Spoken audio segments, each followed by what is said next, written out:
अगर आपका ख्याल है कि डिटेल जजमेंट जल्दी आ जाएगी तो गलत फहमी है। कब इनको छोड़ दिया जाएगा या नहीं छोड़ दिया जाएगा, या सजा पूरी होगी या नहीं होगी, हाँ, तो ये इशू जो है ये इसके भी कोई जवाब नहीं मिलना आपको। वजह तो सुल्तानी गवाह बनने का तो चांस रहेगा ना। अगर सुल्तान देखे ना, that is the whole purpose. ये जजमेंट में छोड़ दिया गया है, 14 साल तो मिल गए जी, अपील में वो खत्म भी हो सकते हैं। आर्मी चीफ के पास भी जाएगी एक मौके पर कि आप कर सकते हैं, किसी और बोर्ड के पास भी जाएगी, फिर हाई कोर्ट पे कब जाएगी, तो ये सारी बातें खत्म हो जाएगी। जब तक वो आएगी नहीं तो ये बातें कहाँ जाएंगी? तो किस सूरत में ये खत्म होंगे? उसी सूरत में अगर किसी और को सजा हो जाती है इनकी वजह से, अगर ये वादा माफ गवाह बन जाते हैं इमरान खान की ट्रायल में, उसका फैज हमीद साहब का भी फ्यूचर जो है वो इससे जुड़ा है, उससे रैंक वगैरह वापस लिए जाएंगे, देखा जाएगा ना। अब सोचना इन्होंने ये है कि अगर किसी को बुलाते हैं और पता चलता है कि वो इन्वॉल्व है, तो फिर वही बात है, पेंडोरास बॉक्स खुल जाएगा जी। और हम उस मुद्दे पे आते हैं जिसको लेकर इस वक्त बहस छिड़ी है। कुछ लोग ये कह रहे हैं, जैसे आपने भी प्रेडिक्ट किया, कि ये सजा अगले मराहिल में जाकर नरम पड़ सकती है। माजी में भी कुछ ऐसी मिसालें हमें मिलती हैं, लेकिन आप ये बताएं कि फैसले की तफसीलात सामने ना आ सकने की क्या वजह है और अपील में जाने के कितने चांस हैं? इसके दो पहलू है ना, और आपने मेरा जो स्टेटमेंट अभी सुनाया उसके अंदर आखिर में मैंने एक बात की है जो कि मिस हो गई लोगों से। जो प्रेस रिलीज आई है उसमें ये है कि जी ये सजा हो गई है जी, ये काउंट्स हैं, पॉलिटिकल इंटरफेरेंस जी जी, मिसयूज ऑफ अथॉरिटी, ये वो जो मई की साजिश है जी, उसका जिक्र नहीं है। वो सिर्फ एक जुमला है, वो एक जुमला है कि उसके वो अलग केस चलेगा। हाँ, तो involvement in political agitation being dealt with separately. अच्छा, तो अब मसला ये है कि असली केस तो वो है ना। हाँ। ये फैज हमीद साहब कौन है? इनका ताल्लुक जो है वो इमरान खान साहब के साथ ही ताल्लुक है ना, और तो अलग तो इनका कोई हैसियत नहीं है। तो इसलिए इनको जो सजा दी गई है, ये एक तरीके से सजा दी गई है, और वो कुछ इश्यूज जो है उनको ओपन रख दिया गया है।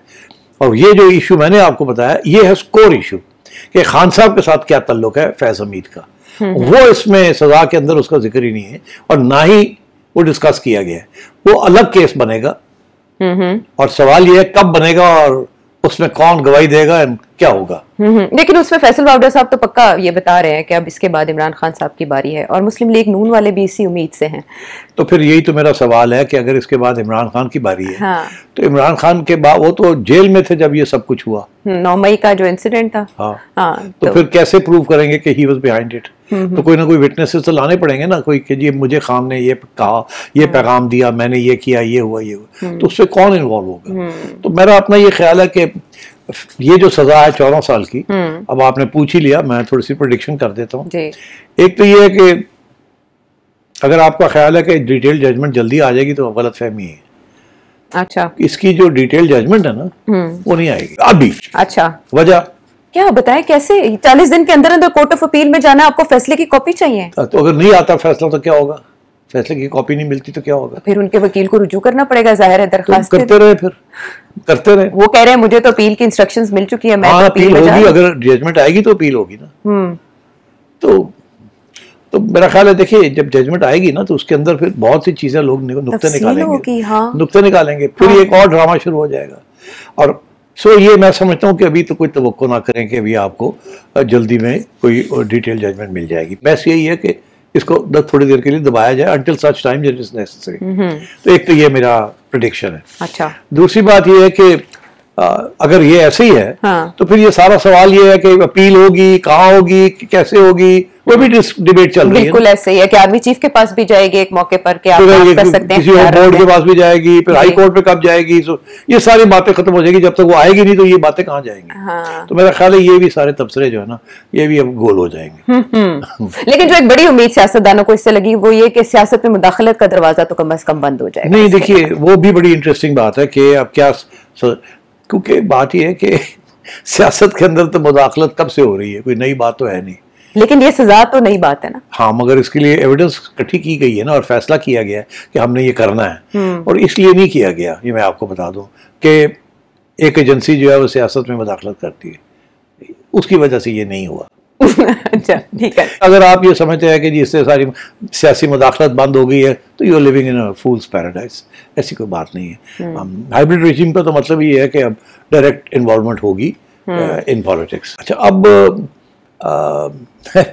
बात यह है कि अब जो सेकंड पार्ट है इसका, जिसका ये कि जी वो आगे अलग चलेगा, हाँ, वो मामला जी। और सो ये जो बात है कि जी इनको ये 14 साल काटेंगे या नहीं काटेंगे, कब इनको छोड़ दिया जाएगा या नहीं छोड़ दिया जाएगा, या सजा पूरी होगी या नहीं होगी, हाँ, तो ये इशू जो है ये इसके भी कोई जवाब नहीं मिलना आपको। वजह तो सुल्तानी गवाह बनने का तो चांस रहेगा ना। अगर सुल्तान देखे ना, that is the whole purpose. ये जजमेंट में छोड़ दिया गया है, 14 साल तो मिल गए जी, अपील में वो खत्म भी हो सकते हैं, ये भी कह दिया गया, पता है हमें। तो किस सूरत में ये खत्म होंगे?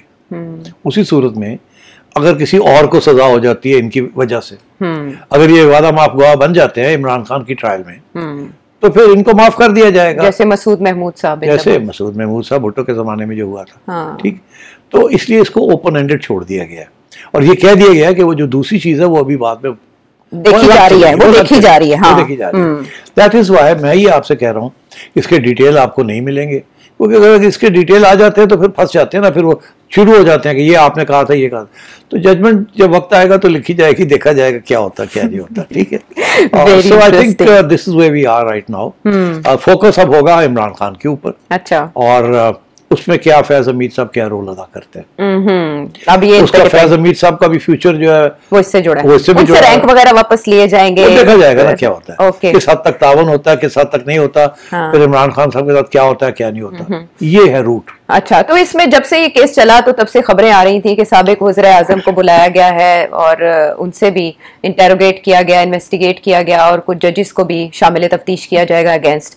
अब जो सवाल उठ रहा है वो ये कि जनरल बाजवा के भी एहतसाब का मुतालबा PMLN तो करती है, ख्वाजा से वज़ीर दिफा के तौर पर कह रहे हैं। जनरल बाजवा का किरदार क्या रहा 2022 में, क्या रहा, क्या मुतालबा करते हैं? मेरा ख्याल है जनरल बाजवा को एज विटनेस तो बुला लिया जाएगा किसी न किसी स्टेज पे। अच्छा, मगर क्या जनरल बाजवा के खिलाफ कोई कार्रवाई होगी? आई डोंट थिंक सो। पहले भी मैंने यही कहा है, ये उसमें प्रेडिक्शन में आपने वाज़ेह कहा कि नहीं होगी, तो PMLN का मुतालबा, नवाज शरीफ साहब अभी आए, कोई फर्क नहीं पड़ता, मुतालबे करते रहे। अच्छा, सवाल ही पैदा नहीं होता कि किसी आर्मी चीफ की ट्रायल हो जाए बाय अनदर आर्मी चीफ, ये नहीं होगा। चलिए, ये नहीं होगा, ये तो मुबर्रा हो गया ना ये वाला एरिया। व्हाट अबाउट द जजेस involved, what about journalist, property tycoon? मेरा ख्याल है कि much will depend on Imran Khan's attitude.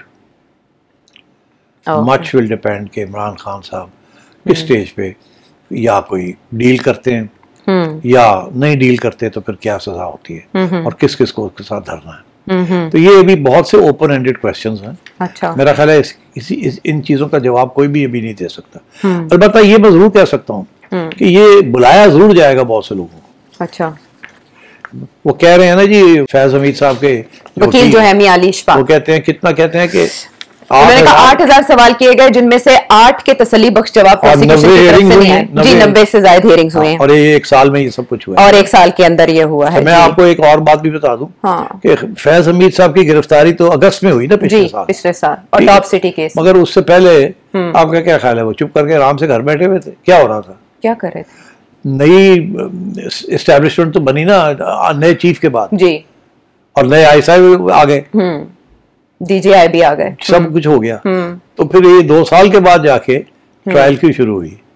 सबूत इकट्ठे करते रहे या उनसे बातें चल रही थी, हाँ, मामला, या वो तावन कर रहे थे, वो बहुत सी बातें तो उस वक्त पता चल गई थी। फिर ये बाद में फैसला ये हो गया था कि इनसे जो कुछ पूछना है वो पूछते हैं, इनकी देखते हैं एटीट्यूड क्या है। और मेरा ख्याल है जनरल फैज ने पूरा तावन किया। अच्छा, मेरा ये ख्याल है कि उनके पूरा तावन किया, इसीलिए उनको गिरफ्तार नहीं किया, ही वाज अवेलेबल।